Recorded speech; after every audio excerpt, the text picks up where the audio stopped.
The day my world shattered didn't start with thunder or sirens. It began with birdsong. I was driving home early, a rare afternoon off thanks to a system outage at the emergency response center. After 16 years in dispatch, I'd learned to treasure these surprise gaps in the chaos. My plan was simple: surprise my wife Elise and our kids, grab their favorite Thai takeout, maybe catch the sunset together. I never made it past the driveway. The moment I stepped out of the car, I knew something was off. Our daughter Leah's school backpack was flung across the porch, not like her at all. That girl's more organized than most adults I know. I glanced at my phone. No messages. No missed calls. But I could hear something, voices drifting from the backyard gazebo, low at first, then clearer. Then I heard a boy laugh. Evan, Leah's boyfriend. And then I heard her say it. Elise says this Sunday will probably be the last one before the move. We're finally going to be one family with Mason and his kids. The move? I froze. My hand had been on the doorknob, but now it gripped my phone instead. 16 years of dispatching disasters had trained me well. Always record. Always document. Always prepare for the worst. I tapped open the recorder app. What about your dad? Evan asked, quieter now. Elise said he works so much he probably won't even notice until it's too late, Leah replied. She's been planning this for months with Mason. Their new house is almost ready. That real estate guy? Yeah, he's amazing. He actually listens to her. Mom says she hasn't felt heard in years. With him, she doesn't have to beg for attention. There was a long pause. Then Leah's voice again, softer this time. They say it's best if we don't tell Dad until the papers are filed. They want everything smooth. No drama. No drama. No drama? I leaned against the side of the car, every nerve in my body vibrating like a live wire. My wife, the woman I worked double shifts for during the pandemic, the woman I bought a house with, raised children with, was plotting to disappear with my daughter and son. To build a new family. Without me. I should have felt rage. But instead, I felt a hollow stillness settle inside me. It was the same silence I felt when the dispatch line went dead during a house fire. When you're not sure if the firefighter made it out. The silence before the aftershock. I backed out of the driveway without a sound. Neither Leah nor Evan ever saw me. On the way to pick up my son, Ben, from chess club, I started planning. In my job, we don't panic. We prepare. We don't explode. We execute. And in that moment, something clicked. This wasn't just infidelity. This was invasion. And I was going to respond the only way I knew how. With precision. With proof. With a vengeance forged in silence. People say betrayal happens in a moment. They're wrong. Betrayal happens in inches, slow, quiet erosion. Like a cracked foundation beneath the house you thought was built to last. I met Elise 17 years ago.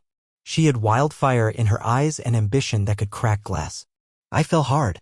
We built our life together fast, marriage, mortgage, 2 kids before I could even spell 401k. Back then, I believed in partnership. I worked nights, double shifts, weekends, whatever it took so she could finish school, pursue her design business, follow her dreams. I was the stability. She was the spark. But sparks don't just light up rooms. They burn. Looking back now, the signs were there. I'd come home from 24-hour dispatch rotations and find her half-dressed, laughing on late-night Zoom calls she said were client consults. She was always going to some networking brunch, some retreat, or design expo. I never asked questions. Maybe I should have. But when you trust someone, you don't audit their every move. You believe what they tell you. You protect their freedom. And they use their freedom to hang you. I remember one Sunday, maybe 5 years ago, she came home smelling like a different detergent. Subtle, clean, too citrusy to be ours. I asked how the women's retreat went. She said, enlightening. Now I know the truth. That retreat was the first time she took our kids to meet him. Mason Lockhart. Real estate developer. Divorced. Older. Smug in that way only men with too much money and not enough soul can be. The kind of guy who talks in TED Talk quotes and wears watches that cost more than a semester of college. She met him at a property seminar almost 8 years ago. That's how long this affair had been brewing. 8 years of secret brunches, whispered plans, Sunday volunteer events with the kids all carefully scheduled when I was working emergency coverage. She used my job, my commitment to them, as her cover. And I never saw it coming. It wasn't until the day I overheard Leah in the backyard that the puzzle started clicking together. And once I started digging, I couldn't stop. I called someone I hoped I'd never need, Danielle Vega. A private investigator. I'd met her years ago on a multi-agency fraud case. She was quiet, sharp as broken glass, and completely without sympathy. This is bigger than a love triangle, I told her. I think my wife is building a second life. I need everything. Every meeting. Every transfer. Every lie. 3 days later, Danielle handed me a folder. Inside was the truth. And the truth was nuclear. Elise had been moving money for years, small transfers masked under innocuous names like design studio expansion or investment research. But Danielle had traced the accounts. One of them was linked to my parents' inheritance, money Elise had handled after my mother passed. Funds meant for Leah's college. For Ben's future. She'd used that money as a down payment on a house in Mason's new gated community. A house listed under a shell company. A company Mason owned. I stared at the photos in Danielle's file, Elise on Mason's balcony with our daughter, smiling like she belonged there. Ben in the backyard, playing catch with Mason's teenage son. My family. In someone else's life. And then, the final blow, Elise hadn't acted alone. Helping her, coordinating accounts, covering Sunday alibis, was my best friend, Adam Crane. 22 years of friendship. He was my groomsman. Godfather to Ben. And he'd helped her hide it all. That night, I sat in the dark, watching old home videos on my phone. My kids on Christmas morning. Elise's smile from our 10-year anniversary. Adam at Ben's second birthday party, holding the cake I baked myself because Elise had been stuck in traffic. I didn't cry. I don't cry. Instead, I wrote a plan. This wasn't heartbreak anymore. It was war. I wasn't trying to win her back. I was building a case.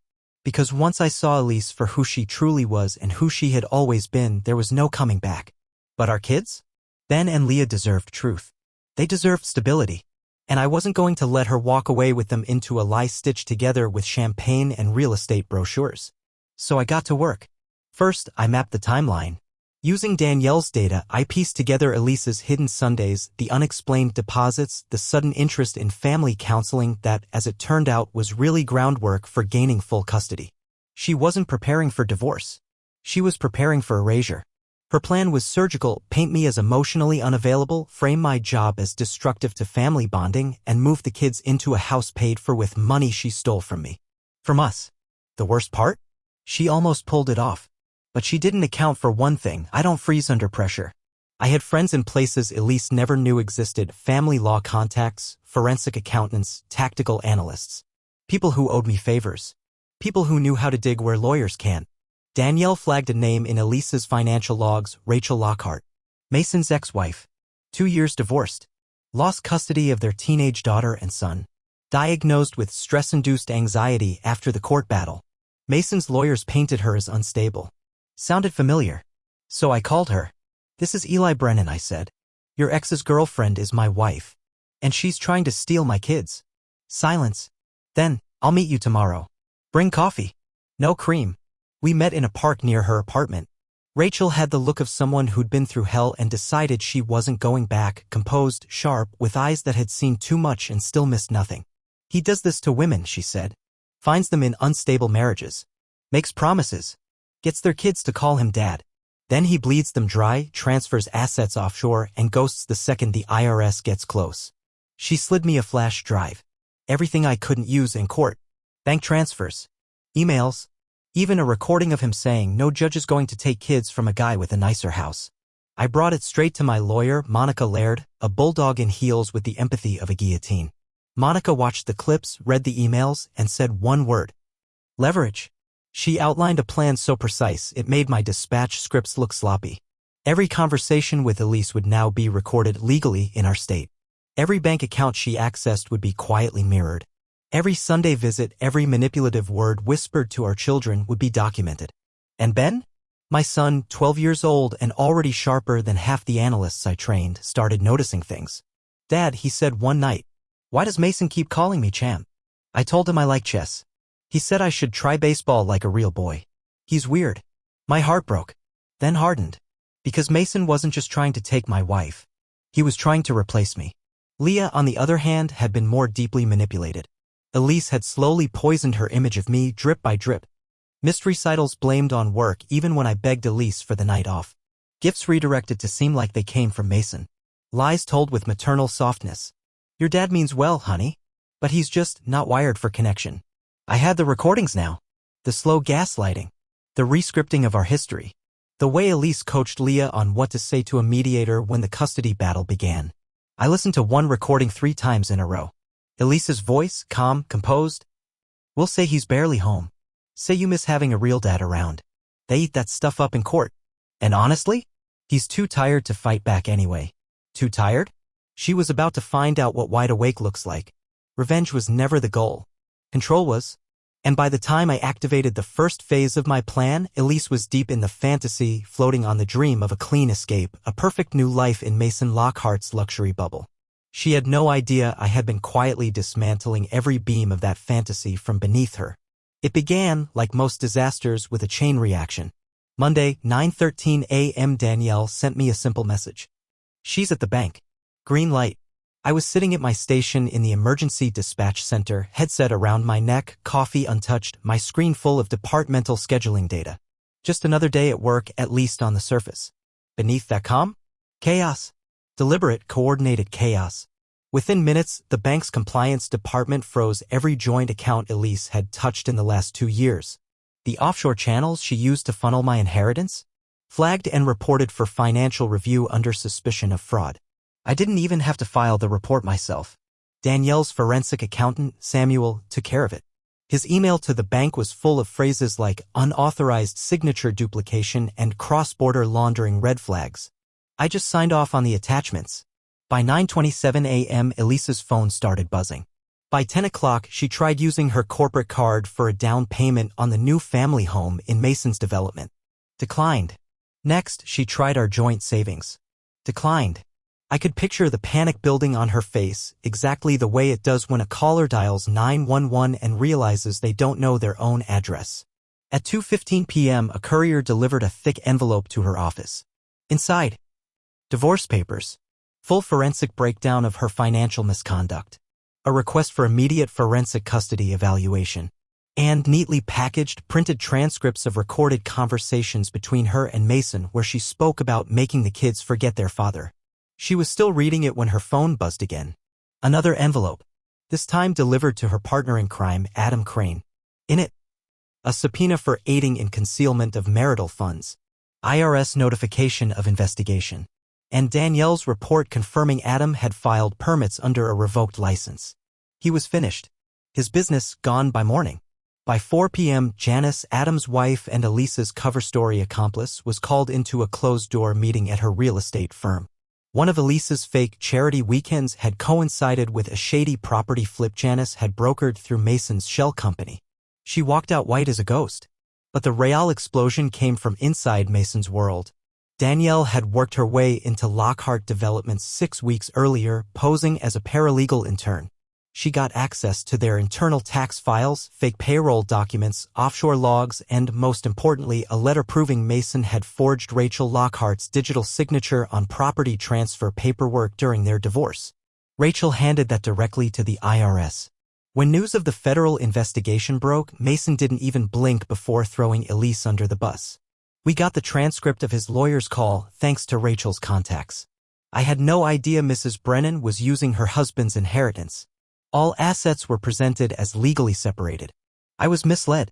That was the moment Elise's empire collapsed. And she didn't even know who pushed first. Meanwhile, I stayed quiet.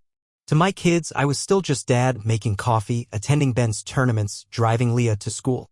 The only change? I was present in a way Elise never expected. I had carved out time from my shifts. My schedule at dispatch gave me cover to meet with attorneys, therapists, investigators. I orchestrated everything from the inside. One of the most powerful moves came from someone Elise never suspected. Leah. After weeks of keeping her head down, she came to me. Quietly. Nervously. Dad, I know something's wrong. I mean, I knew. I just didn't know how deep it went. She handed me her phone. Inside were months of saved voice memos, private talks with Elise. Coaching sessions. Lies. She told me not to tell you about the house. Said Mason was our future. That you were just a phase of her life. There's something uniquely devastating about hearing your child repeat your own erasure. But Leah's voice didn't crack from pain. Cracked from anger. I believed her, Dad. I believed she was trying to protect us. But Mason, he started calling me sweetheart, like I was his. Felt wrong. And Ben, he hates that place. He told me James, Mason's son, calls him a discount nerd when no one's around. My fists curled. I wanted to burn it all. But I didn't need to. I already had. Because while Elise thought she was building a new life, I'd already rewritten the ending. Rachel testified. Leah gave a signed statement. Ben, too, in his quiet, analytical voice, told the custody mediator that Dad always shows up, even when he shouldn't have to. Elise tried to play the victim. In court, she put on the mask. Tears, soft tones, twisted half-truths. But I didn't need to defend myself. The evidence did it for me. Recordings, emails, financial reports, signed testimony from her own daughter. Even Mason's kids came forward, guided by Rachel. James and Emma posted publicly about how their father destroys every family he touches, and begged the court not to let him do it again. The judge didn't hesitate. I was awarded full custody. Elise was granted supervised visitation, pending future psychological review. Mason, his assets were frozen. His empire, dismantled. He filed for bankruptcy 2 months later. Adam Crane lost his license. Janice vanished from the real estate world. And Elise, she packed up her office at a temp firm in Phoenix, where she now works hourly shifts, selling low-income rentals for commission. She texts occasionally. I don't answer. The final message she ever sent simply said, "You ruined everything." No, I revealed everything. And when the truth came out, the polished marble fantasy she built crumbled under its own lies. There's a moment that comes after every disaster. A silence not of shock, but of choice. Do you stand in the rubble, or start rebuilding? After the ruling, after the evidence, after Elisa's world collapsed under the weight of her own lies, I stood outside the courtroom with my children, one on each side of me. Leah gripping my hand tighter than she had in years. Ben, quiet but steady, standing tall beside me. And I knew this wasn't the end. It was the beginning of something better. The first thing I rebuilt was trust.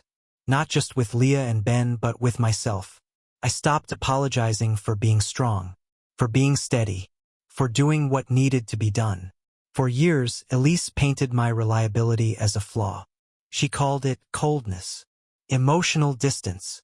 But in reality, it was consistency, commitment, protection. And now, my kids finally saw it for what it was. Leah started therapy on her own. No pushing, no court orders, just her decision. She wanted to understand how it all happened, how her mother had slowly rewritten our family history like it was fiction. "She told me you were too serious," she said once, tears clinging to her voice. "But seriousness is what saved us."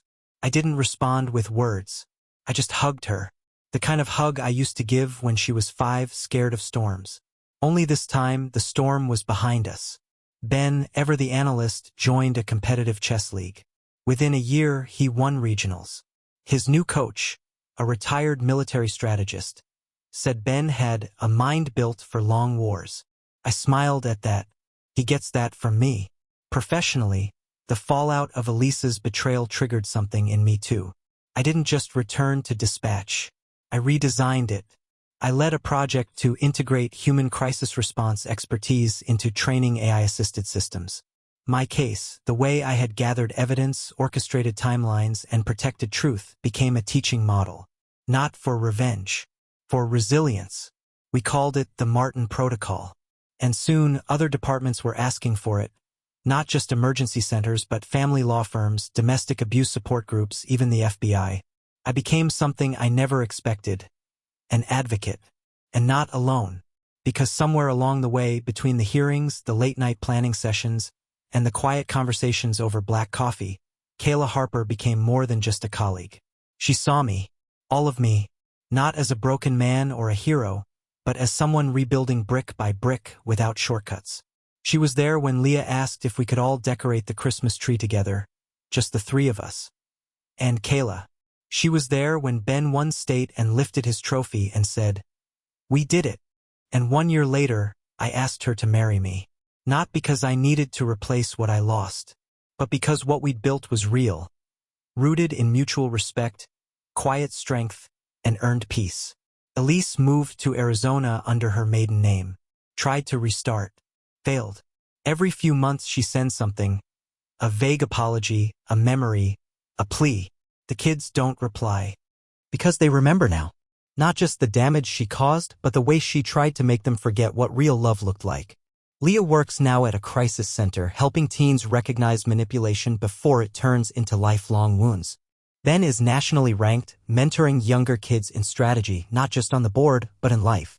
Kayla's daughter, Emma, calls me dad now. Not because I asked her to, but because she said, "You're the only one who shows up."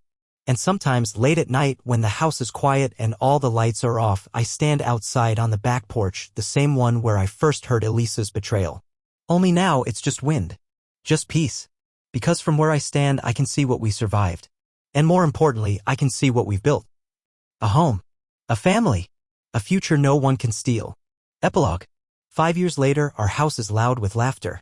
The treehouse Kayla and I built is covered in hand-painted signs from Ben and Emma. Leah comes over every Sunday for dinner, always bringing one more person she's helping through their own chaos. Sometimes I speak at seminars. Attorneys ask how I did it. I tell them, I didn't fight dirty. I fought smart. I didn't fight alone. I found allies. And I didn't fight for revenge. I fought for truth. And truth doesn't need to shout. It just needs to be seen. Elise tried to replace me. Mason tried to erase me. But in the end, all they did was make me stronger. Because while they were building lies, I was preparing to survive the fire. And when it finally came, I didn't burn. I rebuilt.